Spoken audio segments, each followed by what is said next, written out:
Hello, everybody. Welcome to Live Scribbles with Jonathan. You can check out my website and my work at jonathanrector.com. And if you wanted to follow me on Patreon, you can head on over to patreon.com/jonathanrector as well. There's a whole bunch of links all over the screen like usual, so it shouldn't be too hard to find me online. I did want to point out to a video I just posted literally before starting the stream, and if you're watching this recording, then this video is already up and you possibly have already read or watched it.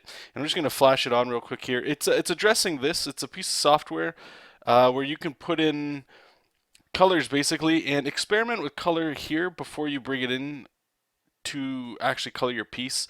Or a great example that I like to use it for, and I'm going to continue to actually try to put some time into this because the power seems pretty strong. Especially for people like myself, anyway, that don't have a very strong understanding of how color compositions and things that really work. It's always a developmental. I can't even say it. I can't even say the word. It's a way to develop your skills in coloring, just like everything else. But what makes it so cool, and I'll only just show this here because I do recommend you guys watch the video, is just going like imagine putting your flats for colors here, right? And for those of you that don't know what flats are, if you're coloring a comic book, let's say you're doing Superman, I just use him because he's the generic guy. He's got blue, red, and yellow. Those are his colors, right? So if you find like the specific tone, like the specific version of those colors you like, you pop them in here, and that's cool. But what this lets you do is in here you can start affecting the light, and you can see how the colors look in these certain situations. What I was going through anyways, like you could imagine like a swampy area with like a lot of maybe like swampy dirty gas kind of stuff in here, and maybe the light is coming from like somebody's got a blue light coming from somewhere, like maybe somebody's casting magic or something. And you can see how like even though this is red, it comes out as like this almost brownish color here. This blue is pretty much the same. White, it's going pure green, and yellow doesn't look yellow at all. And that's what's really unique about it. And I'm not going to go into it in this video. I just wanted to bring this up to show you guys because you might be interested in this software, and I wanted to bring it to your attention because if it has anything to do with comic books and the creation of, I think there's a lot of interesting things out there for all of us to share. Excuse me, share our knowledge and stuff with other people, so we can all make better comic books. Okay, so somebody's chatting here. Thank you, Fire. Just let me open this up here. I'm just going to talk as I copy what you're saying here because I know the chat won't keep a log of all this naturally, right? So what we're going to do today is something that I've talked to you guys about, and I heard about it two places. One of them was what's it called? Excuse me, the book that we always talk about, the DC Comics Guide to Digitally Drawing Comics. The idea of bulking work, and where I read it again was in another book called The 4 Hour Work Week, and it's a very misleading title for sure. But in that, he has some excellent practices, and it's something that I've had great success with, to be absolutely honest with you guys. And I recommend you guys try it out. It's the bulking is the idea of it. And I've talked about it before. What it is you just bulk sections of work together. That way you don't ever have to feel like you're getting out of a workflow to get into a workflow. So what we're doing today is actually Patreon rewards. Every month on Patreon, I just pick a random person and I get in contact with you and I mail you out a free piece of, legit ink on Bristol artboard. It's on the back of if you guys buy comic books in like the store in the traditional way. If you know that Bristol artboard that's on the back, it's on that, and that's what we're gonna do today.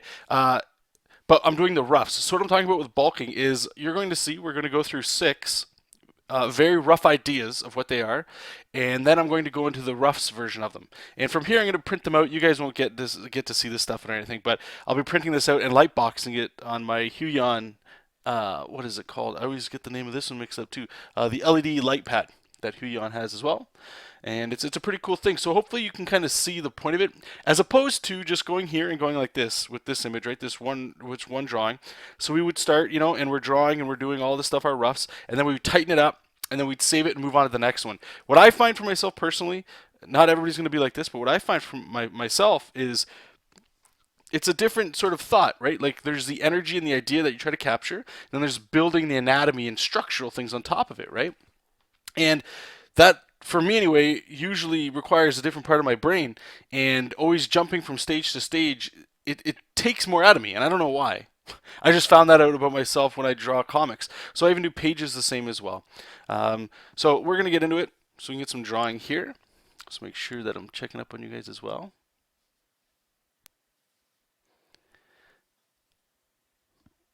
Okay. So normally when I do these Patreon reward stuff, I try to keep them pretty simple. I don't do necessarily full body sketches. They're usually bust shots or headshots of my own characters. I batted around the idea of doing, um, oops, batted the idea around of doing like just maybe licensed characters and stuff. But I started to find out that the more I was doing that, and it's fun to do, but I'm trying to start a webcomic soon, right? Jessup King, that you guys all hear me talking about. And what's really important about that is trying to build awareness, right? Brand awareness and get people just generally interested in it.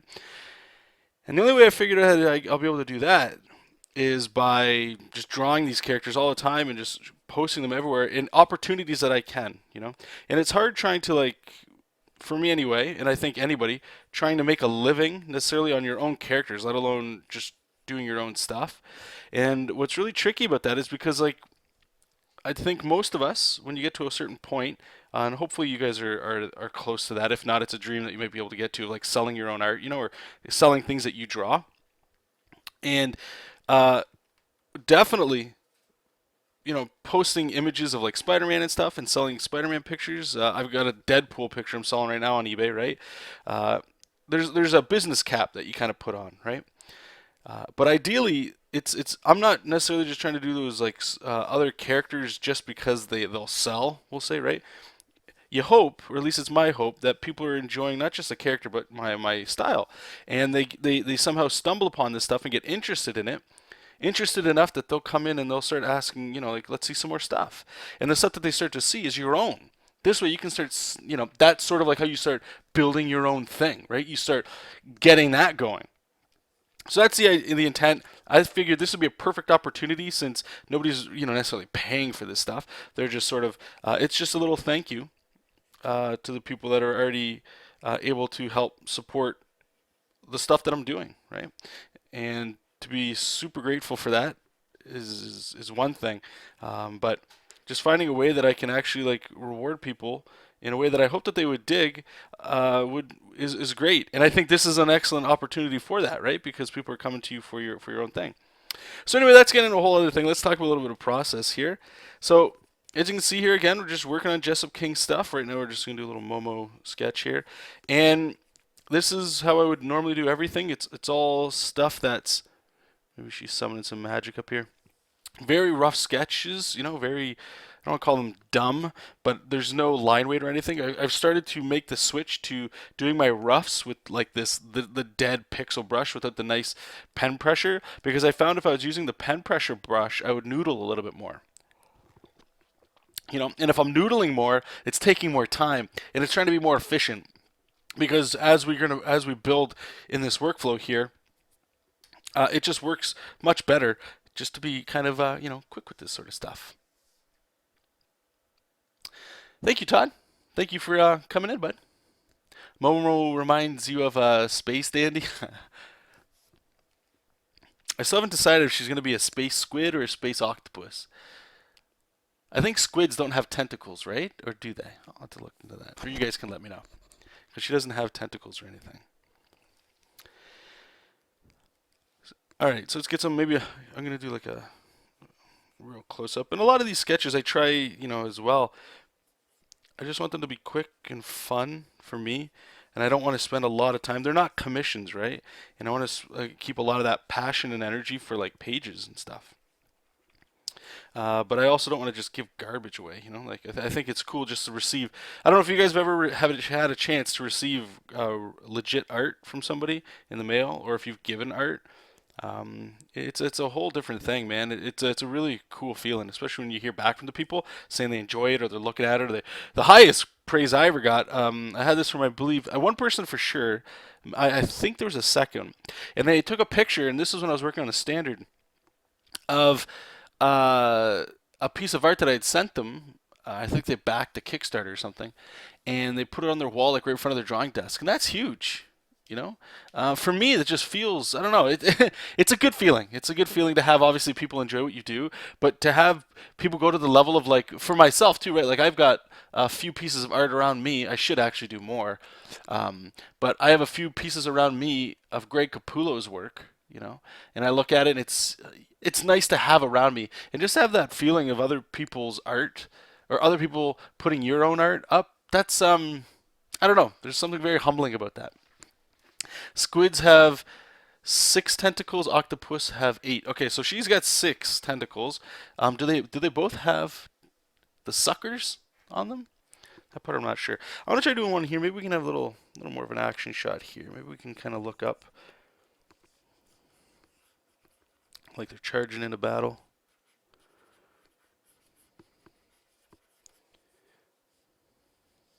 We can use her tentacles to do a little bit of framing. And let's just take a look what we got here. I know Jessup is generally more of a favorited character, so I tend to draw more of him as well. And again, they're very simple stuff. It's not complicated things at all. It's the idea again is not to spend all day doing this stuff. It's just to sort of have fun. Maybe we can have.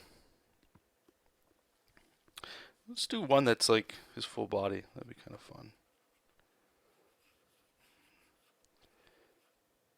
We can have him doing. What can we have him doing?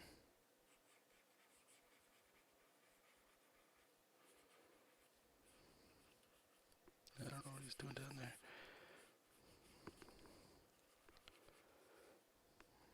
These flat shots, they always. I'll just do something classic here. He's got his hands over here or something. You know, it's just something simple. Maybe he's got like maybe he's in a little fight or something and his costume's kind of getting ripped up or something. Okay, so this is usually here as well. Okay, so these are all of our sketches here. Now what I'm going to do is I've already done this before the show.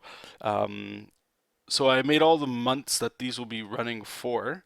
So I'm just going to go ahead and I'm going to open up all of them. And I actually have these as like 400 DPI images, and they really don't need to be because you're going to see they're not turning in anything. It's just enough information for me to transfer this to the Bristol. So if you're looking at this stuff and you're sort of trying to like, yeah, I don't want to say copy, but like maybe try this on your own. 1, 2, 3, 4, 5, 6. Don't worry too much about sizes and stuff like that. And these are very small exactly for this purpose right here that we're doing because we're going to be blowing these thumbnails up.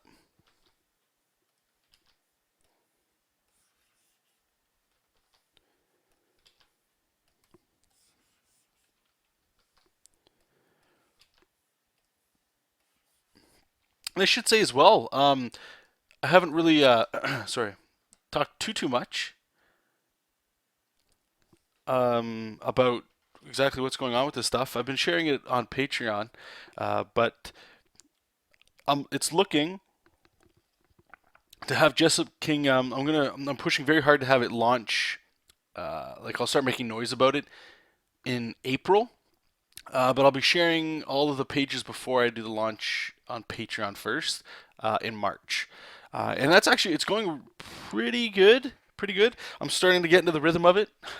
It's going to be interesting once you start actually making. Is there anybody, I know I ask this all the time, if there's people that are watching right now, if you guys have webcomics or anything, I can only imagine once you click the post, you know, and you start letting people know, hey, guess what? I'm doing a thing. Come check it out. Like it becomes like very real at that point, right? Like now it's like okay, so right now I feel like I have total freedom and there's a pressure of like okay, started already, right? But it's not started yet. It's just something talked about. And that always has this feeling that you know you can always pull out whenever you need to, and don't feel like you're too stressed or anything. Stupid stuff that always makes you doubt something even starting.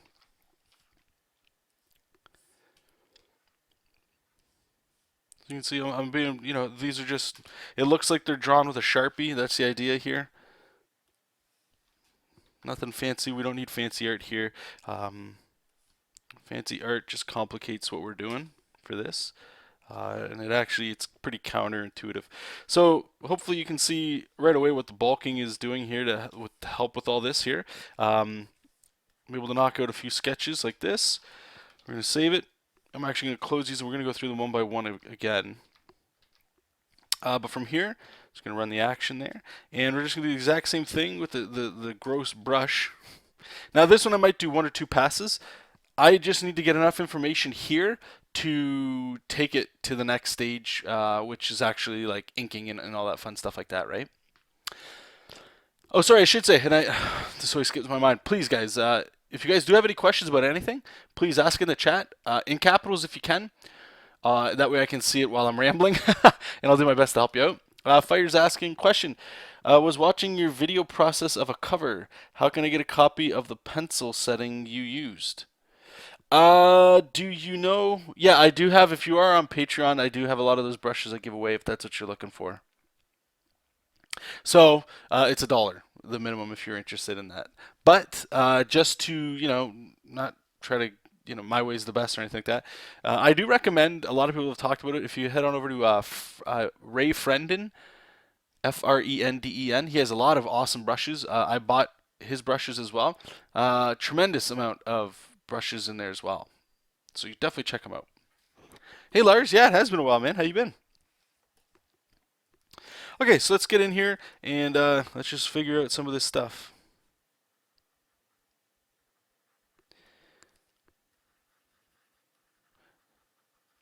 And why I thought this would be cool to stream with you guys is so you can kind of see, I guess, more of like just the development of like what roughs look like. Because when I'm not just rambling, and when we're doing art, I find a lot of the stuff, it's not so much this stage here. It's just like the pretty side, right?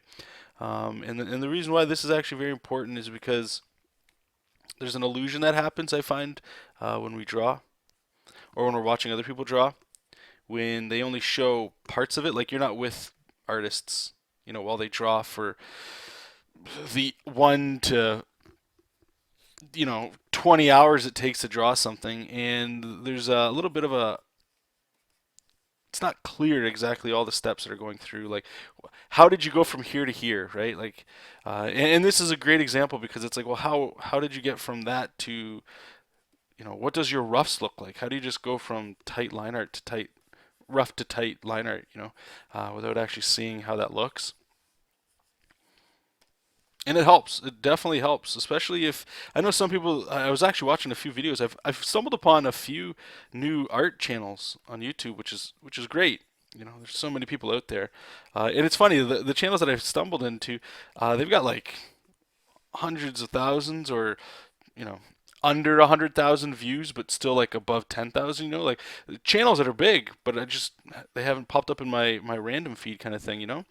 And they're just talking about a lot of really cool stuff. And I found actually two of them were talking about like looking at other people's art and kind of not wanting to do that because it influences your own. I thought it was kind of interesting. I'm always used to trying to find other people's stuff to, I guess, copy or find really unique ways of art that my world can only contain so much information, right? So when I go out there and I start looking at other people's art, it's like, wow, I never thought of drawing a line like that, or making a muscle look like that, or using colors like that, or telling a story like that. And that's what I'm more interested in, is just doing that kind of stuff. But no, I found it pretty interesting that they were talking about not doing that, just shutting yourself into your room or a private area that you got and just drawing your stuff and doing your best not to look at other people's art. I thought that was, I was trying to think, I'm like, how would you do that? How do you do all that stuff?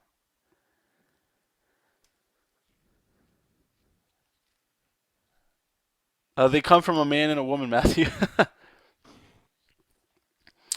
Digital Drew is asking, okay, yeah, this is actually a really good tying question. What are some good YouTube art channels to watch? So, I enjoy, like I'm sure a lot of you guys do, a variety of art channels. Um, a lot of the times, I'll listen to like podcasting kind of stuff, and comics are great. Is a great one.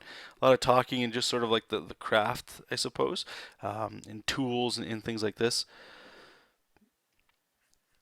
Let me get his hair in here.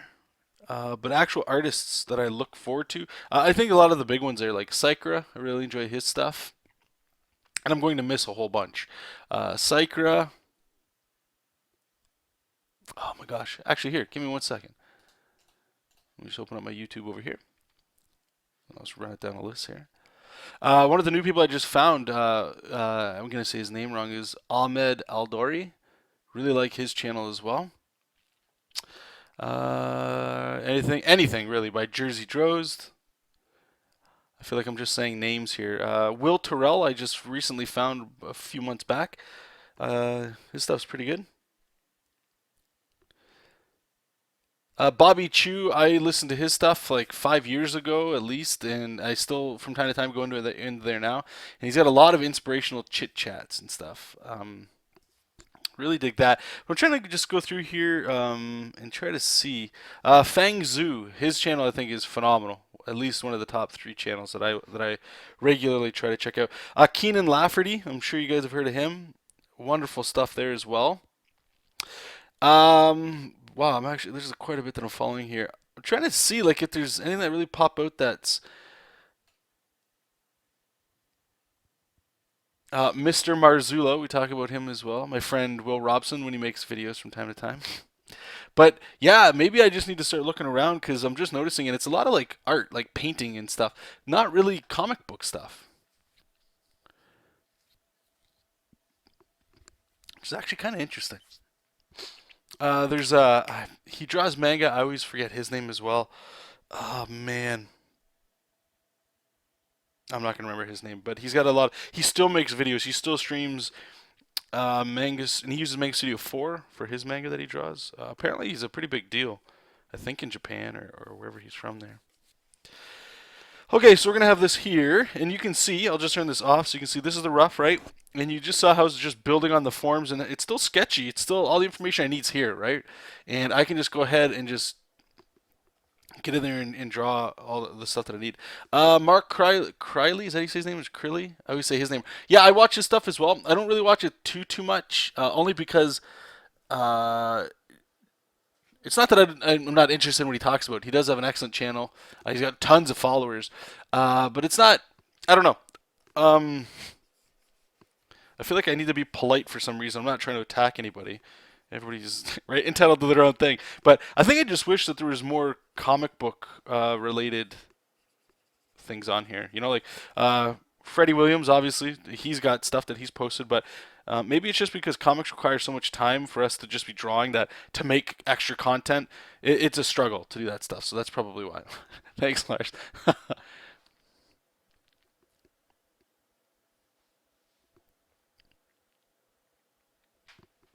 All right, so again, we wanted these to be pretty quick. So I'm going to make a new layer on top of this, and you guys may have seen this, maybe not. What I'll do is I'll just turn off our layer behind it. And now I'm just going to use red to, oops, changes the color, to insinuate where his costume is going to be, right? And I find this to be very, not easy, I was going to say very interesting, but a very fun way to just figure out where costume elements are without having to really care about if the anatomy is getting shown or blocked or anything like that, right?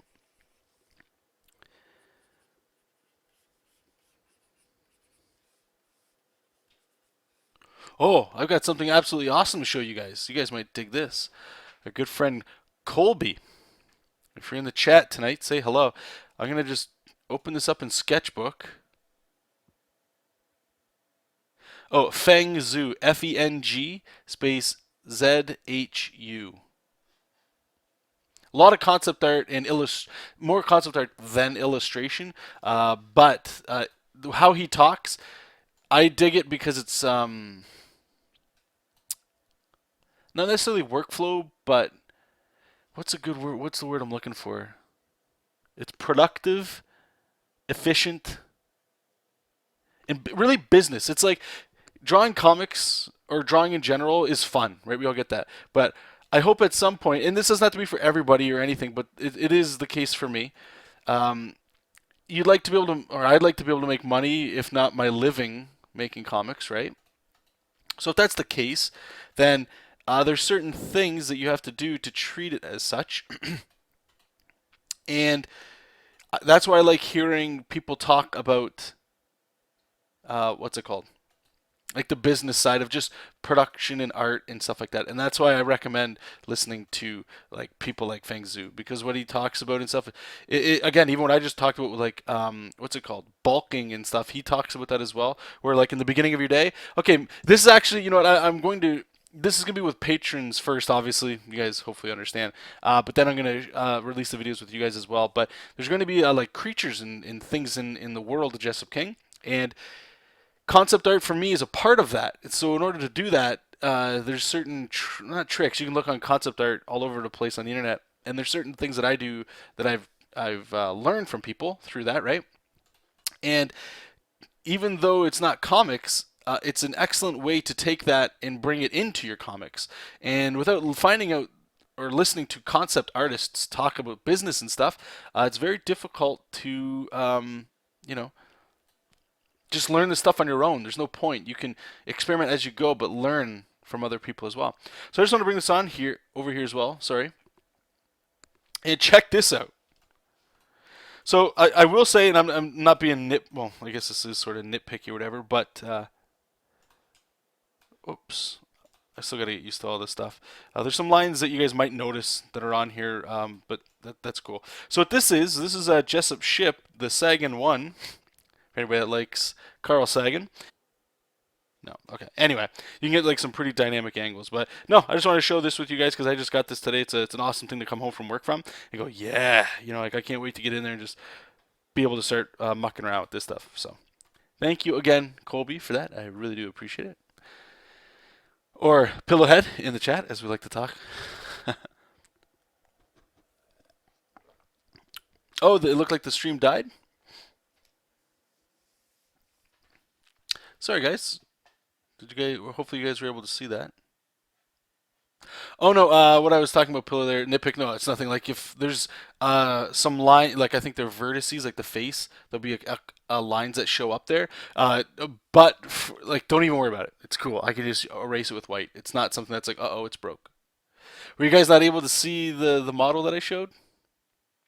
Let me know when I can bring it back. I don't know if the recording got crapped too, so I guess we're gonna see. This is good. Good. This is good. Get to see all the pros and cons with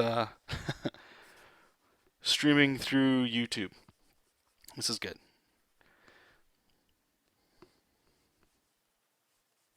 So get his belt in here, the letter J, those little Pokeballs. There we go. So that's one down. And then up here, we can put a little speech bubble saying like, "Thank you, you're the best." So let's save that up. We can close it, and we're just gonna do the next one. See, so now I'm in the workflow. I'm not worried about like how do I make this image look good. I mean, that should probably be something we're always thinking about, right? But what I'm really just, what's that? Oh, maybe just the computer died when I opened it. Okay, well if you guys are able to see it, anyway, I'm able to rotate it and stuff like that.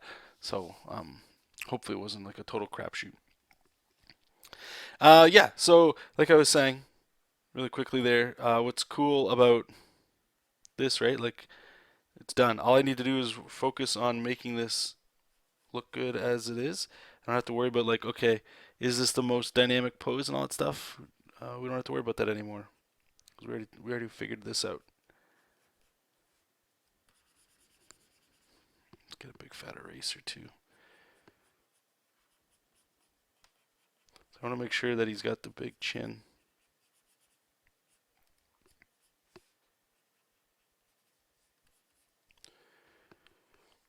Let's just flip it just to see how the other side's looking here. And I'm going to start doing some construction lines in here too, just to sort of figure the head out.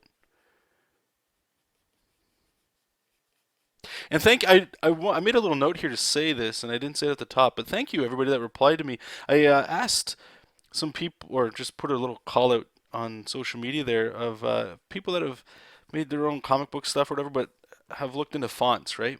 Um, you need a font for your dialogue, but some people were able to help me with directing me to some sites to make your own custom font, your own custom comic book font. So thank you if you're some of those people that helped me out and sent me to some sites to check out. Excuse me. I really do appreciate that. I'm still deciding if I'm going to make my own or if I'm going to start saving up possibly for like a legit paid font. And I don't. I'll be honest with everybody. I think most people don't buy fonts. Most people don't buy anything, right? If it's on a computer, they'll find some way of getting it without paying for it. But one of the fonts that I was interested in is if you guys have ever read Battle Chasers by Joe Madureira, you guys have heard me talk about my love for not just that man, but that comic book. And at the time of my life when it came out, it was perfect. It was the perfect comic, and I thought it'd be such a cool way, more so for myself than really anybody else, just to have that in there. That font in my comic would be just so like I don't know. Again, more of a treat just for myself. Nobody would really, I don't think, notice it. But that's where I'm sort of thinking right now of which one I'm gonna go for. So you can see this one's a lot easier, but I want to show some stuff in here that still make it cool, like the big blown out anatomy here. Put a leg maybe. No, put a leg. Just to fill this spot up here. Yeah, no, I'm with you, Matthew. Matthew's saying I wish he could share links and stuff. I believe the streaming stuff here on YouTube is still in beta, and it's been in beta for a while now. Excuse me, I'm sorry, guys. I've been sucking back water all day, and now the water's starting to fight back. Uh, so, Matthew went 3 weeks without meat. Then yesterday went to KFC. Oh my. Well, good luck, or good job anyway, for being able to go 3 weeks. um, Fire. How do you deal with patience to complete good artwork? My art becomes good after a while, but I always find myself trying to find shortcuts. I don't think that ever changes, my friend. I still go through with that. I think that's some of the compulsive behavior. Always watching other people draw, trying to find shortcuts or tutorials or tricks that will help us get our thing, whatever that thing is, finished sooner. I don't think there's anything wrong with that, but I don't think I've ever gotten there. I mean, really, it's the more you draw, the more confident you get in what you can do. But it's my belief, and I've always said this, and you guys have heard me say it a bunch of times, is that always be a student. And as long as you're always in that mindset of being a student, you'll always learn things without even really realizing it. You're just always going to see the world or things in general different than other people because you're actively trying to always learn new things, new techniques, right? And that stuff, I believe anyway, comes through in your artwork subconsciously, whether you believe it or whether you think of it or not. Lately, I've been drawing out like really blown out anatomy that you guys have all seen this anatomy stuff here.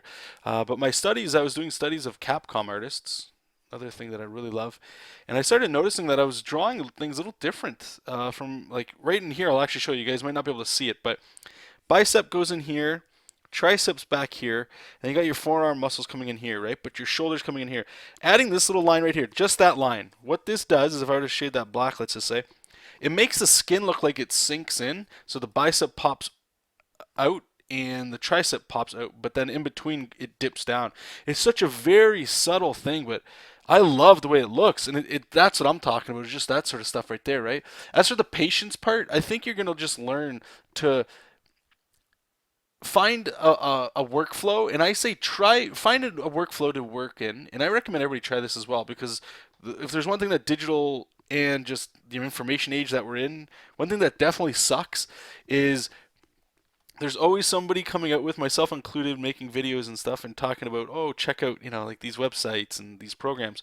But there's always something new, and there's always something else to try, and it always questions your current workflow. Whereas if you look at like a lot of the old school guys and girls that are making comics, especially, uh, I like to use Todd McFarlane as an example because he still posts very short videos from time to time of him drawing on a Cintiq, and the way he talks is it's still like I remember this is what he did. It's like he'd like say something like this. So here's my art, and I've got it all here. Now what I'm going to do is I'm going to put a white piece of paper over top. White piece of paper. I'm going to put a white piece of paper over top of it. And I'm just going to drop the opacity down, and it's like tracing paper, okay? And then make a new layer, and then he would just ink, right? And I find it so funny but so beautiful at the same time because it's a guy using, and he might know more. I'm not saying he's stupid, not at all. I'm just saying his terminology and stuff is he's accepting technology as a way to do what he would normally do, and that's what I think is really cool. Is just trying to find ways to keep a workflow that you're used to and just keep improving on it. So for me, I always am arm wrestling myself back and forth of just going, like, let's be honest here, right? I could just go, okay, this is more than rough that I need, right? And I could go here and I can get my inking brush. Just get the opacity here, right? Let's just say we're going to start inking this for final, right? I can get all my lines in here like this and, get it to a point where, I'm more than content with it and it's great.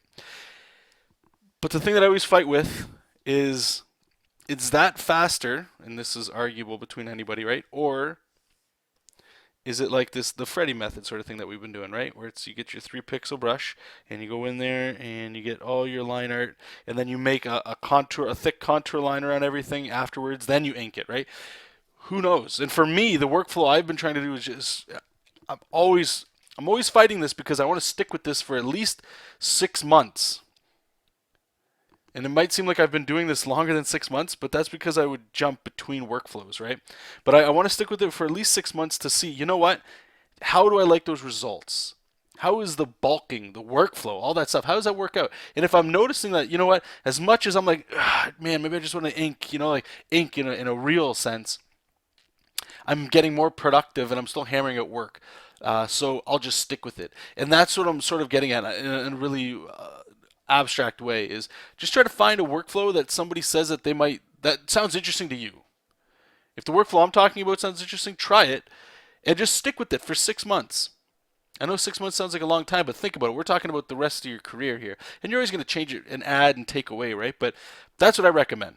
Just because of what it's what it's like out there with people like myself and other people always showing new things that we're coming and stumbling upon, and it makes it very hard to stay focused, at least myself.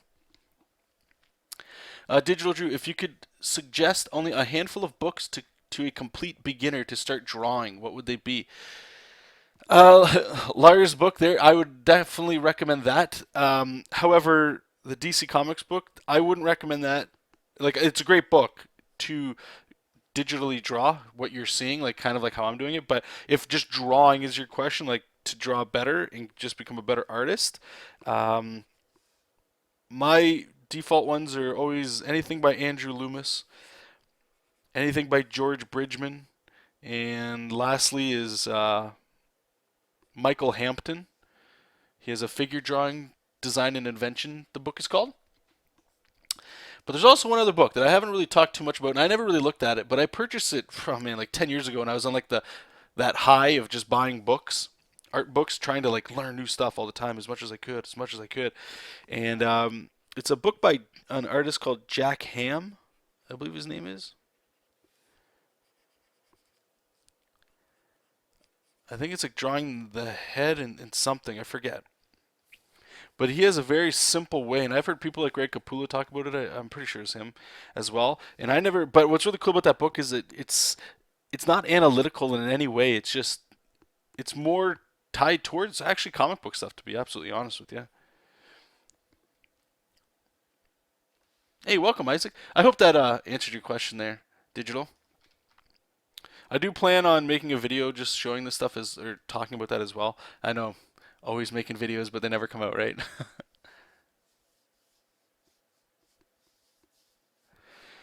Okay, so as you can see, this one's done too. So we're gonna close that one up and move on to the next one. Now we're gonna get somebody different here. It's a Momo. So Momo is a different character. As you can tell, like I can draw Jessup King like the back of my hand. I'm gonna pull something open here. Uh, is it this one? Okay. So I made this quick little character sheet of the characters or whatever. So when I do the webcomic, I can just look at this. It's not meant to be like, oh, this is all anatomical, beautiful art. It's just like the shapes and the colors, really, right? So I'm just going to take this and put it off side screen here. Again, I just need to see what Momo looks like because I don't draw her as much as I really should and I need to do. So there's a lot of areas of her that I'm not as confident drawing her as I am with Jessup here. But we'll get better with it.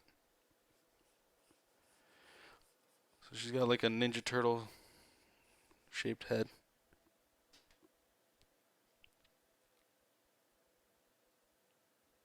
Isaac saying all the Andrew Loomis books are in the public domain, so they are the only art books that I have. I'd recommend, and I hope you guys at least check this out.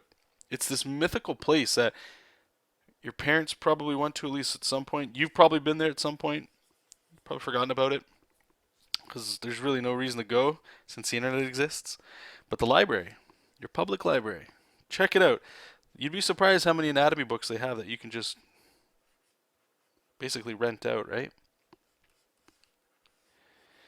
And what's really cool about that as well is you can check them out, and if you like it, then you can just start, putting a few bucks away. Just put a few bucks away and save up and get it. That stuff pays for itself over time. Is Momo Kamehameha? It's more.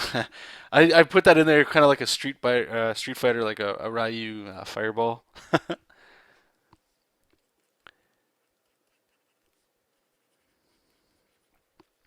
So she's happy here. Give her some eyebrows, some eyelashes. I'm just gonna put little dots here to remind myself she's got freckles. Trying to make her. She got like the little gap in her teeth as well. Trying to make her cute. I don't know if I'm pretty sure libraries around. I know like I actually go to mine maybe once of I should go more often, but once every 3 or 4 months because I'm in this habit, and I think maybe you guys are in it too. I don't know how many of you guys actually buy books anymore. I hope you guys are reading. I hope you guys are trying to like look at new stuff, not just scrolling and trying to find videos on YouTube. Reading does tackle another part of your brain. I know you don't want to hear it. It's like mom dad advice, but reading does tackle another part of your brain that helps you retain knowledge differently than just watching stuff. Um, but anyway, yeah, like I go there from time to time just to go there and like mine anyway has like a crap load of manga and comic books, man, and I just load up and I'm like, sweet, read through that stuff. But the habit I'm in is like I always get like I buy books off Amazon, or if I'm at Chapters, sometimes I'll go there even though I know the books are cheaper at Amazon. I'll still buy it at Chapters, just because I like that feeling of a book that's mine. But I've been getting into this other stuff. We'll talk about it now. And it's like I'm done reading this stuff, but what do I do? I've got giant bookshelves of stuff I'll never read again. And it was awesome that I read it, but I'll never read them again. So I'll have to just give them away to people that are like, I'll have to sell that book to somebody, like, oh, you really need to read this book. It's awesome. And not sell it like cash, but sell it like make them want to read it. But there's certain books you keep, right? Like anatomy books that one day I'll maybe go back to it. Art books that even those start to get after a while. Like you got to start thinking like, okay, I have a book because I'm an artist, but I don't know whenever I'll look at it again. I have the entire collection of like Dragon Ball Z, and I was like, why do I even have this? Like, I bought it because I wanted to read them, and way better than the TV show, absolutely. And I read that thing like maybe 6 years ago, 6 to 10 years ago. The whole thing, like in a week, I knocked them all out. I started reading it again maybe like 3 months ago. I'm like, I need to read this again. Picked up the first one. I'm like, I already know where this is going, and the art's cool. But do you know what I'm saying? Like, it's nice to have it, but like, it's just space, and they're not really that important. And that's sort of why I was like, you know what?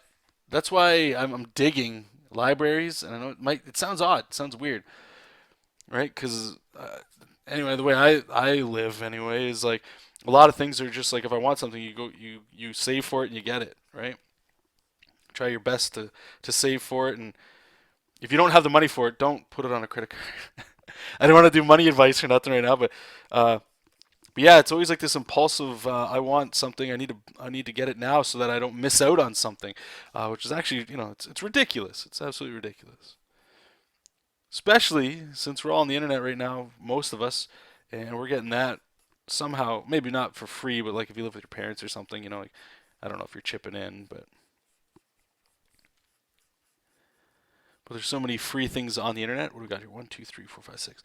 There's so many free things on the internet that it almost at times seems like, well, why read a book, okay?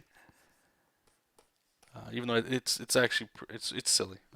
Anyway, go read books. We'll move away from that. But yeah, check that place out. They're gonna have a whole bunch of resources for you that even though you don't have any money, it's free to join a public library, and you could get some anatomy books, even if they're none of the ones we mentioned. If you're able to just get a new anatomy book to look through and just sort of like learn something from, then you're already ahead of the game.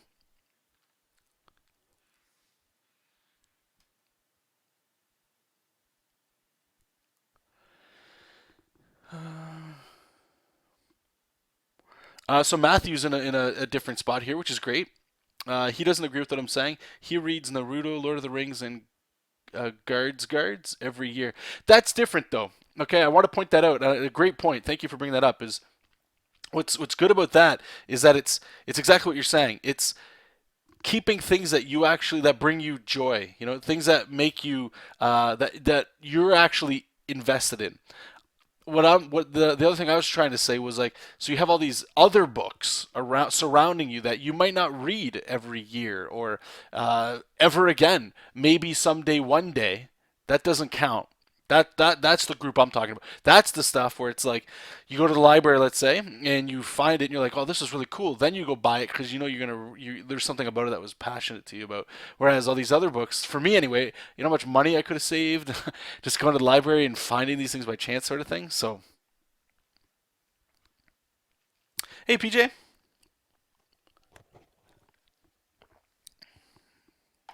Okay, so let's keep going here.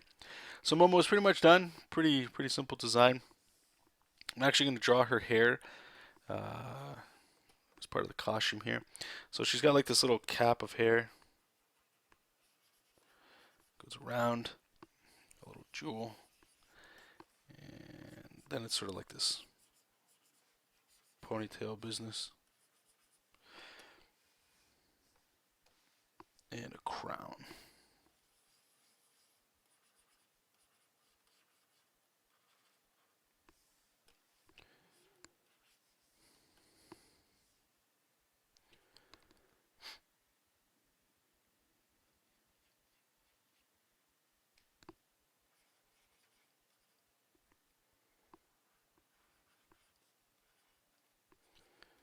So clean this up a little bit because it's getting a little messy in there.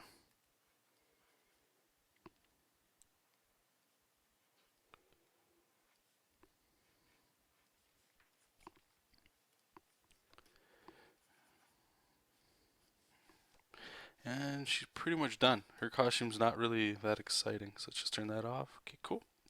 And I should note, I didn't say this before. What I'll be doing is I'll be printing this out on like generic printer paper in black. I normally turn this down about 50% gray, so I don't just blow out all my toner.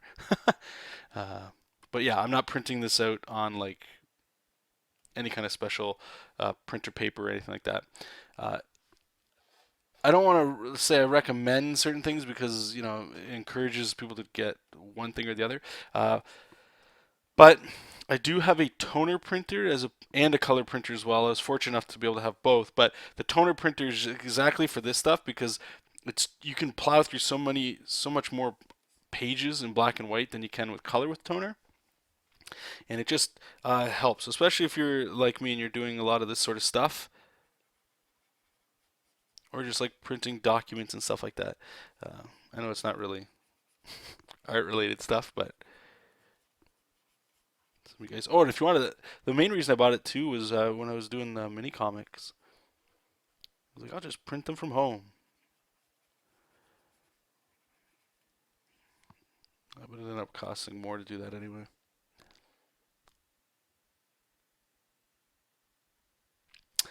Digital's asking for my Patreon, the $30 one. Yes, it is. It's once a month. Yep. So I'll just clarify this one more time because I know a lot of people do have questions about Patreon because it gets kind of what the hell. So you pledge now, but you're charged at the start of the next month. So in the case of this, if you are interested in scheduling a one-on-one, totally, absolutely got room for you. You pledge now, your credit card will be charged or your PayPal will be charged March 1st, March 2nd, around there. Once that goes through, then I get in contact with everybody, and then I start scheduling out when's good for us that month to do it. So those of you, because I did have this question, I think even the last stream or maybe the one before, and I think Patreon's not as clear about it. But yeah, some people do ask, and they're like, "Well, I'm already subscribed to that. How come my money's gone? What's going on?" And you just have to.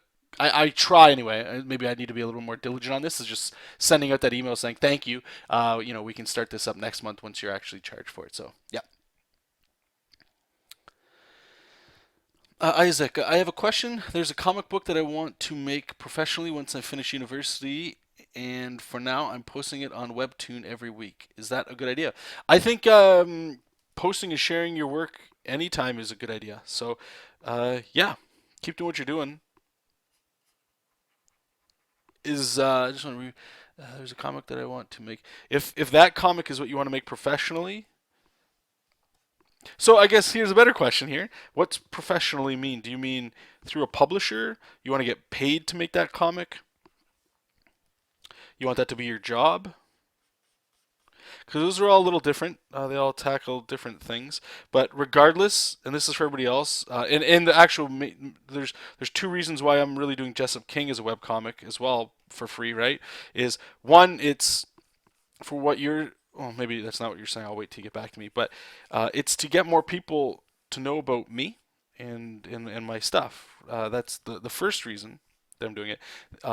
The second reason, well, that's it's not really an order of importance, but the other reason is because I want to draw my own stuff for once. I want to at least die by having tried my own project at least once. And it's very simple right now, this project. It's not, I don't have any amazing far out plans for this.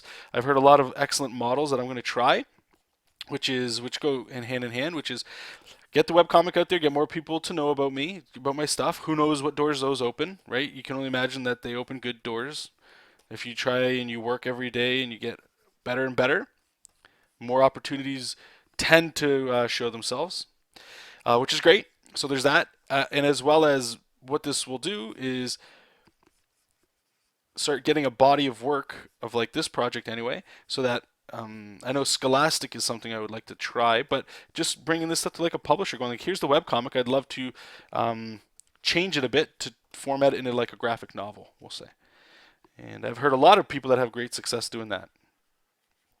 And I find that a very interesting model. Again, it's different than the traditional model. Wow, look how melt face he gets when we flip it here.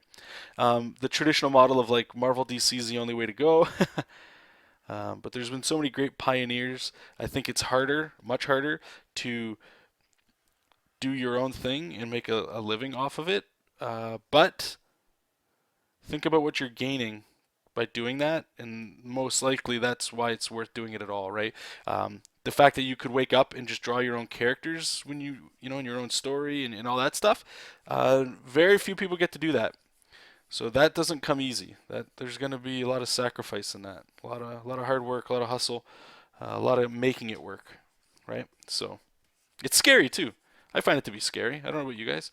That idea is scary. I'm used to getting paid by somebody, to do the best work I can do. You get your money for that. But being the one that's in charge of, your own job, let's say that, I don't know, for some reason that tickles different things that, I think entrepreneurs and people like that, uh, they get a little turned on when they hear that sort of stuff. Where people like myself tend to feel a little bit more comfortable if I know I got a steady check coming in, and you don't got to. I don't want to say you don't have to work as hard, but you don't have to work for that dollar as hard as somebody that's doing their own thing does. But then again, that means that I'm doing somebody else's stuff for them. I'm making somebody else's dreams become real, right? And that doesn't feel good all the time. It's nice to be collaborative for sure, but like I just said, and I'm gonna move on to this question in a second here. Like I just said, before my time's done on this earth, I'd like to at least have I don't even know how much, but some stuff of my own out there. And so, yeah. Matthew's talking some sweet tech. This blew my mind too. One Punch Man was originally a webcomic, and what's awesome to me about that is One Punch Man is insanely successful, like insane. I can't think myself of another webcomic that I know of anyway that has had such success. So that just opens up a whole new brand new thing of doors, right? Like, yeah, the you make your webcomic, you put it out there. That doesn't mean that within a year you're getting a contract to make a TV show and you're getting toys and stuff, right? Not even close. It could be 5, 10, 20 years later. Dragon Ball Z is a great example.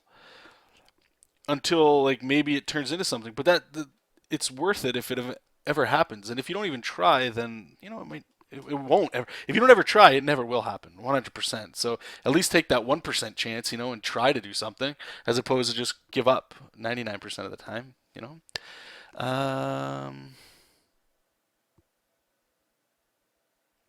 Isaac's saying, I think I just want it to be my job, not specifically through a large publisher. Okay, so if you want, and this is advice from coming from somebody that doesn't have any of these things, just my assumptions and what I hear other people. If you want your art to fuel you, especially a comic book, I think personally the web is the best way to go if you don't have a lot of money to put behind marketing.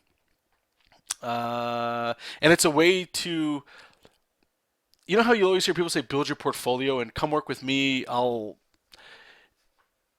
If you work for me and we do a 6-issue comic that over a year, we'll say, at the end of that year, you're going to be out of work. But what you can do now is go to other publishers or get other work. And there's like this thing that happens where people go like, so what have you done? What have you worked on? And you tell them, and they might look, probably not. It's in my experience that I've heard a lot of success stories come from people saying like, oh yeah, I've seen that online or I've heard about it. And where they're hearing it from is like social media and just the internet just coming in on their news feeds, right? Like you somehow leak into these people's world. And I think that's awesome. And that doesn't cost anything except you making the thing. The downside to it though is it's going to take a very, very long time for that to work. So you're probably going to have to pick up a job somewhere else, or you can do what I do or other people do. Is you still develop your art, maybe get an art job making video games or anything like that, or working at a factory, or computers, doing something that's not art related. But if you're in school for something, I don't want to say the fallback job, but something that can pay you so that you're basically paying yourself to make a comic. You're going to have less time. Like a lot of it sounds like bad, you get no free time. You can't talk to friends anymore. Video games are pretty much out. Socializing's out. You're going to have to find a very special significant other that can understand this. A lot of things. But then again, think about what you get at the end if it works for you. If you're able to make a living off of your comic, now you're living in a thing that nobody has. And that's the cost, right? If it wasn't that easy, if it was that cheap, everybody would be doing it, right? There's a book, a financial book called Financial, what is it?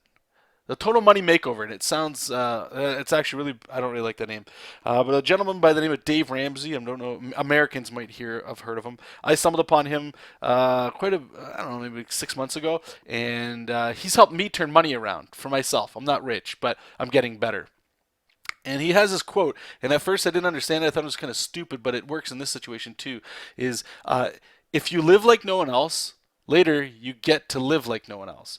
So it's basically the same thing, just a different word in the front. So in this case, it's if you can live like no one else, meaning doing things that nobody else would do, you know, devoting all your time into art, not hanging out with people, not really socializing as much as possibly you did, spending more time sleeping weird hours, hustling, all that stuff that most people don't do. If you can live like that, later you can live like no one else. Meaning, now that you've done all that stuff, now you get to live now you get to determine what your day looks like. You do your own work while other people are at their job. But now you're like in the middle of your day, just say I'm John Jessup King, I'm getting, this is my job. I know I got to do a page a day, great. It's like 1 o'clock, 1 in the evening, or sorry, like 1 p.m. And I'm like, you know what, I just want to go for a walk. And then I go for a walk, and then I meet somebody, and I go for lunch, and I come back, and it's okay. There's nobody, as long as I meet my deadline. That's something a lot of people don't get. And that's the price, and that's the reward you get. So I know it was really preachy, so I I hope you enjoyed that anyway. Let me just go up here just to make sure. Somebody asked something about, okay, Matthew, not to be rude or invasive, but what is my day job? I work at a video game company, a local video game company here in Windsor, called iDream Interactive. You can search for us on Facebook. Play some of our games if you guys like. We're mostly the successful ones we've had are like match 3 puzzle games. And what's really interesting too, and I like sharing it with you guys, is check it out so you guys can see what my art looks like at my day job. It's not even close to what you're looking at. And it was, I'll be honest with you too, I'll share this with you guys. I've been working at that job for 3 years now. I turned 33 in December. So that means up until 30, I was working between factories and retail. Before I got this comic or this video game job, I was working two jobs. One was at a dollar store called Dollarama, and the other one was at EB Games. And I was pretty much a little more than part time at both. So I was doing anywhere from 40 to 60 hours, just trying to save money. Because I knew I didn't want that life, and I was putting more of my time into comics, hoping that art would come that way. And kind of like what I said a little bit earlier, you don't know the opportunities that come in front of you if you stop, or if you just, you don't know how one thing's going to lead into something else. And I've told this story before. Really long story short, a teacher at college, the course that I dropped out of, he came in, we shot the breeze. He told me about this game studio that was looking for an artist. I sent a resume. It was all just timing. That's all it was. It was all accidental, like most things usually are. And the rest is how you say history. Fight Freak, do you know of an actual size tool of Manga Studio 5 that puts the image in view? I.e., if you are printing on 11 by 17, it will show you what it would look like. Um, no, not that. I don't think so. I mean, there's one thing you can do, and we're gonna wrap up soon here, so I appreciate it. I'm just gonna hammer through the questions there, you guys. Let me just save this here. But if you go up to File, Preferences, and you go down here to Canvas, you actually get this scale thing, right? And what this is the scale is your zoom. So I'm using the little small Cintiq, so there's a little touch strip. You can click on the what is it? It's one of the buttons up here to like zoom in, like with your Control plus, Control minus, whatever, just to zoom in, zoom out. I read on an article that somebody posted that works in comics, which is great because we need more of this stuff. Is literally get an 11 by 17 piece of paper, put it on whatever monitor you draw on, right? And just to start adjusting the scale, finding it out so you can get the width. And then what you can do is whenever you go there, so like for instance, for me, if I go to this one, 19.3%, this is the 1-to-1 ratio as if I was actually drawing on 11 by 17 Bristol. For me, you're going to have to find your own percentages here. Don't copy this verbatim. If I go back to 12.6 here, this is what it would look like when it gets printed. This is the size it's printed at, okay? So that might be what you're asking at. So what I can do is I can have a second window open at this size. So while I'm up here in these crazy numbers inking, I can quickly look over my second monitor and go, oh, okay, these details don't matter. You can't see them, or it's making the image look darker. And then these smaller ones are more like a thumbnail. If I needed to zoom out to make sure that my black and my whites are stacking properly. But head in there. If this isn't what you're talking about, the only other thing I could recommend is, besides buying like a cheap printer, make a couple different files. 11 by 17, draw different art styles, and then go to a printer place and print them out as cheap as you can on 11 by 17, as well as print them out on a printed comic book page. That way you can take it home and you can study the line and integrity. And most people don't actually do that.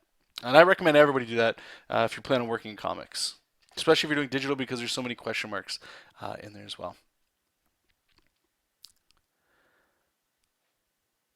Okay, so with that, thank you so much, you guys. I really do appreciate it. If you're done watching this, thank you. And I uploaded another video, literally, I think 40 minutes before this video started, of a piece of software called Color something, Color Generator, I think it's called, Color Generator. So you can check that out.